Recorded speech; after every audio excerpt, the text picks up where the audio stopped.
Hey, what's up DIYers, Mike Boards with the Mike Boards channel. Thank you for watching. In the event that you just pulled the outdrive off your boat and unfortunately the gimbal bearing came out stuck to the shaft, we're going to show you how to carefully remove that. Let's get started. All right, DIYers, outside at the outdrive engine now. This is an Alpha 1 Gen 1 Mercruiser 3.0 liter outdrive, and unfortunately as we remove that outdrive, that gimbal bearing stuck to the shaft, and there are common causes that lead to this, and that video is scrolling above. Definitely check it out. You'll learn more about what can cause that. However, it happened to us, and we are going to help you hopefully get some ideas to remove your gimbal bearing from your shaft. In our case, we are replacing the entire shaft, U-joints, the yoke, and all the internal bearings and gears. So we really don't need to remove that gimbal bearing from the shaft. However, again, we want to help you out and hopefully give you a little help on how to remove yours. However, before moving forward, we always recommend not removing your outdrive from your boat until you have a stand to rest it on, and that is for the safety of your outdrive. You do not want to damage any portion of your outdrive, whether it's the prop, the lower skag, or any side portions of your outdrive. Make sure you have a stand. This stand only cost $150 and was extremely easy to assemble and move outside and put into position to rest the outdrive on. If you want more information on that stand, definitely check out the link down below in the comment section as well as the description section. We open up the box, assemble it, and put it to use as shown here. However, let's get a little closer to the gimbal bearing itself, and I went ahead and cleaned up the shaft, and first glance, the outer race of the gimbal bearing looks pretty good, both on top and bottom. Well greased, which would make us think, why did this rust or corrode or get stuck? However, what we think happened was the boat sat too long, about 7 to 8 years, and basically seized in place. So what we'll do first is clean up all that grease. All right, towel in hand. I recommend rubber gloves and maybe a shirt or sweatshirt that you don't care to ruin because you might get grease on it. Hopefully not, but you might. And well, it's rotating pretty nicely. Look at the rust on those U-joints. Those are all getting replaced. All right, DIYers, at this point, I've cleaned up the bearing and it rotates pretty nice. However, I do feel a little bit of internal grinding and I can't spin it at the velocity it spins while the engine is running. However, I can feel it as I rotate this gimbal bearing. As I move it up and down, there's not much play, but there is some play, as you can see. From here, what I will do is go grab some tools and begin removing this bearing. What I did next was place a piece of cardboard down at the bottom, and I also added some paper towel, and I'm going to use some blaster. And you want to be extremely careful when you apply this in the event that you are keeping your shaft and keeping your U-joints and yoke. You don't want to harm anything as you remove this bearing. All I'm going to do is spray inside here, and I'm going to let it sit maybe an hour or two. That might be a little long, but the more time the better. No need to overspray it, but you want it in that little gap there on all sides and all around. And go ahead and spin it a little bit, work it up and down. And I'm doing this now because I want to see if I can remove this without using any tools. We'll see you in a couple hours. And as we allow that blaster to get in there and break everything up, I inspected the shaft and it looks good. I don't see anywhere or any burrs that could bind up that bearing coming off that shaft. It looks really nice. But again, there could be something inside or not visible to the naked eye that could lead to this portion right here not being able to slide off. And as I wait, I'm doing my best to clean up as I go. No need to be messy. All right, DIYers, back in the 3-hour pause to allow that penetration solution to do its job. Pretty sunny right here. I might move this to the shade. What I did next was grab some needle nose pliers, wrapped it with electrical tape, and I'm going to carefully insert it without touching the shaft itself and scoot that in there. And from here, what I'll do is apply some friendly taps with the rubber mallet as shown here.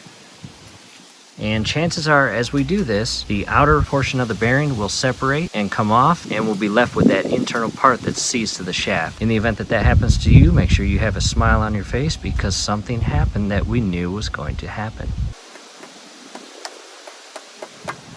I've stepped it up to a bigger pair of pliers. And again, do your best not to touch the shaft.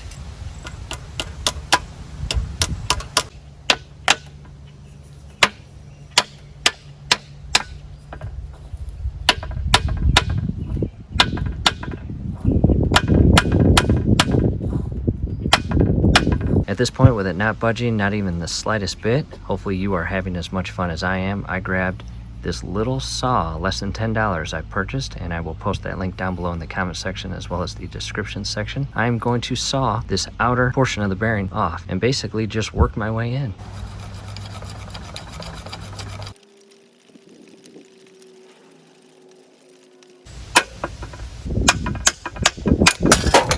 Outer part of the bearing is removed, and that was extremely friendly using that $7 saw.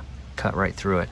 You are now left with the internal part, and that's going to need something a little more heavy duty. At the workbench now, and I've got my Dremel tool and the easy lock cutoff wheels, and I've got the adapter inside here that will actually allow these saw blades to connect onto, because your standard Dremel tool kit does not come with this little adapter. And what I will do is post these down below in the comment section as well as the description section. To install your cutoff wheel on this little adapter, this is a spring-loaded tip, and take note of the shape and the shape in the center of the wheel. And with one hand compressing that spring-loaded tip down, you will be able to shift this onto the adapter and shift it 90 degrees and release the spring tension, and it will lock in place.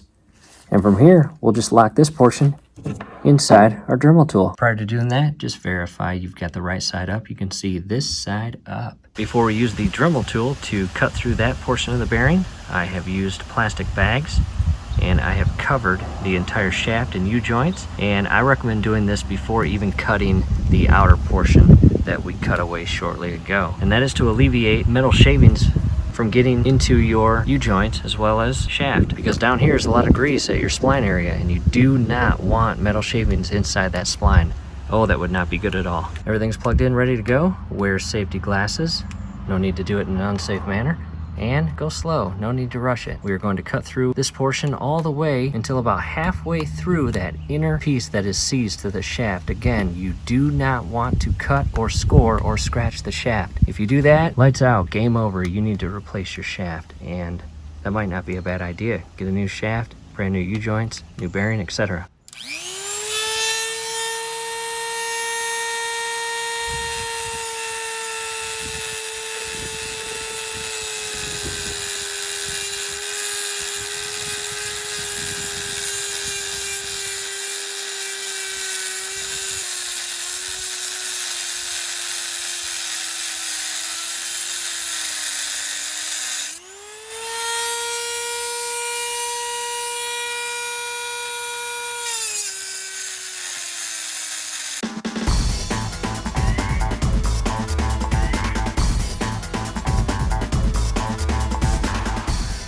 The outer portion is completely cut through, and I am blown away at how conveniently and fast that cut through that solid piece of the bearing. Be careful, it's hot after you cut, as you can see the sparks flying. And what I'll do is rotate it 180 degrees, and I'll make another cut.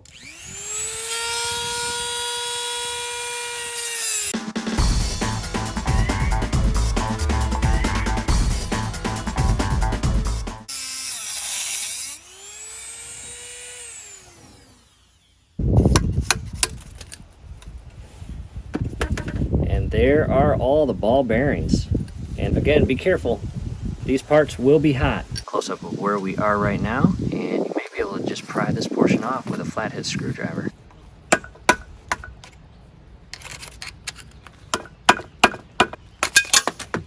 I went ahead and wiped as much of the grease off the internal part that's seized to the shaft, and now it's time to drill.